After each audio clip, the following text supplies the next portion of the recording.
அனைவருக்கும் ஆனந்தமான இறைவணக்கம். ஆன்மீக சிவ சொந்தங்களே, ஓர் அவசர ஆன்மீக செய்தி. 2/8/2026 ஆகஸ்ட் 3ஆம் ஞாயிறு.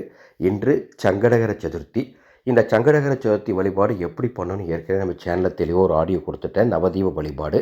அந்த ஆடியோவை நீங்கள் கேட்குறீங்கன்னா இந்த வீடியோ கீழே டிஸ்கிரிப்ஷன் பாக்ஸில் அந்த ஆடியோ லிங்க் கொடுக்குறேன். கேட்டு அந்த வழிபாடு செய்யுங்க. மிகவும் முக்கியமான இன்னொரு வழிபாடு நான் இப்போ உங்களுக்கு சொல்லித்தரப்போகிறேன். சப்த கன்னிமார் வழிபாடு. யார் வீட்டில் பெண் குழந்தைகள் இருக்காங்களோ அவங்க கண்டிப்பாக இந்த வழிபாட்டை பண்ணணும். மற்றபடி அனைவரும் பொதுவாக இந்த வழிபாடு செஞ்சீங்கன்னா உங்கள் வீட்டில் இருக்கக்கூடிய பெண்களுக்கு, குழந்தைகளுக்கு அத்துணை பேருக்கும் நல்லது நடக்கும்.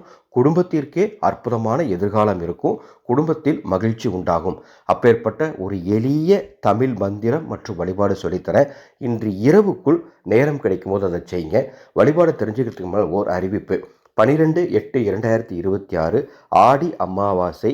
இறந்த முன்னோர்களுக்கு ராமேஸ்வரம் சென்று தர்ப்பணம் கொடுக்க முடியாதவர்களுக்காக நமது அறக்கட்டளை அங்கே மிக சிறப்பாக ஏற்பாடு பண்ணியிருக்கோம். விவரங்கள் தெரிந்து கொள்ள மேலே உள்ள வாட்ஸ்அப் எண்ணுக்கு தொடர்பு கொள்ளுங்கள். பதிவு செய்கிறவங்களுக்கு ராமேஸ்வர கோடி தீர்த்தமும் பாதாள லிங்க கயிறு பிரசாதமும் கொரியர் மூலமாக அனுப்பி வைக்கப்படும்.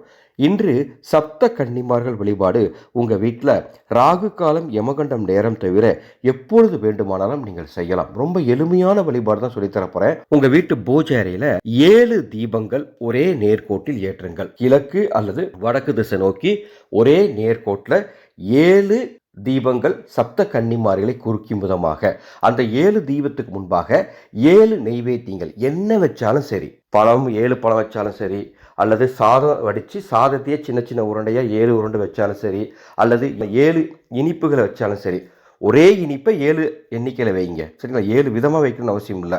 பழமும் ஒரே பழத்தை 7 பிரித்து வைங்க. மொத்தத்தில் 7 விளக்குக்கு முன்பாக 7 நெய்வேத்தியங்கள் வைத்து வாசனை பூக்கள் கையில் வைத்துக்கொண்டு முதலில் விநாயகப் பெருமானை வணங்கிவிட்டு அதன் பிறகு ஓம் சப்த கன்னிமார்களே போற்றி, என் குடும்பத்தை காத்தருளுங்கள் போற்றி, சகல தோஷங்களையும் நீக்கி சகல சௌபாக்கியங்களையும் அருளுங்கள் போற்றி அப்படின்னு 7 முறை இந்த துதிப்பாடலை சொல்லுங்க.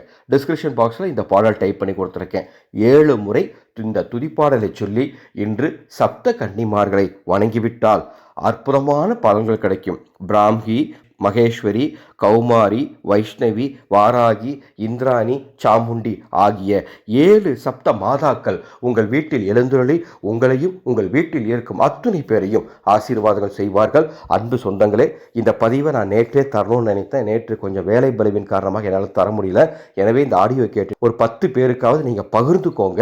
இது ரொம்ப முக்கியமான வழிபாடு. ஆடி 3ஆம் ஞாயிறு வழிபாடு, ஆடி 4ஆம் ஞாயிறு வழிபாடு நான் நாளைக்கு கூட நம்ம சேனலில் பதிவு செஞ்சிடறேன். கொஞ்சம் முன்கூட்டியே இன்றைய செய்தியை உங்களுக்கு தெரிஞ்சவங்களுக்கும் பகிர்ந்துக்கோங்க. இந்த வழிபாடு செஞ்சுட்டு தூப தீபம் காட்டிட்டு அந்த 7 நெய்வேத்தியங்களும் நீங்கள் பிரசாதமாக எடுத்துக்கலாம். அந்த தீபங்கள் ஒரு அரை மணி நேரம் எரிந்தால் போதுமானது. அதன் பிறகு குளிர வைத்து விடலாம். செய்து பயன்பெறுங்கள். இந்த சேனலை இன்னும் நீங்கள் சப்ஸ்கிரைப் பண்ணல, சப்ஸ்கிரைப் பண்ணிக்கோங்க. சகோதரிகளே, வரலட்சுமி பூஜைக்கு வரலட்சுமி வெண்கல கலச பதிவுகள் சிறப்பாக நடந்து கொண்டிருக்கின்றது. 21/8/2026 வரலட்சுமி தாய்க்கு வெண்கல கலசம் வச்சு நம்ம பூஜை பண்ணணும். இந்த வருடம் கலசம் வாங்கக்கூடிய அத்துணை பேரையும் ஒரு வாட்ஸ்அப் குழு மூலமாக இணைத்து 7 லக்ஷ்மி தாந்திரியங்கள் வாட்ஸ்அப்பில் சொல்லித்தரப்போகிறேன். மூலமந்திரம் சொல்லித்தரப்போகிறேன். போற்றிகள் சொல்லித்தரப்போகிறேன். அந்த அன்னைக்கு பூஜை செய்ய முடியாதவங்க என்ன பண்ணுங்கிறது சொல்லித்தரப்போகிறேன். வரலட்சுமி வெண்கல கலசம் பதிவு செய்ய மேலே உள்ள வாட்ஸ்அப் எண்ணுக்கு தொடர்பு கொள்ளுங்கள். ஆனந்த மலரட்டும், ஆனந்த ஒளி பரவட்டும்.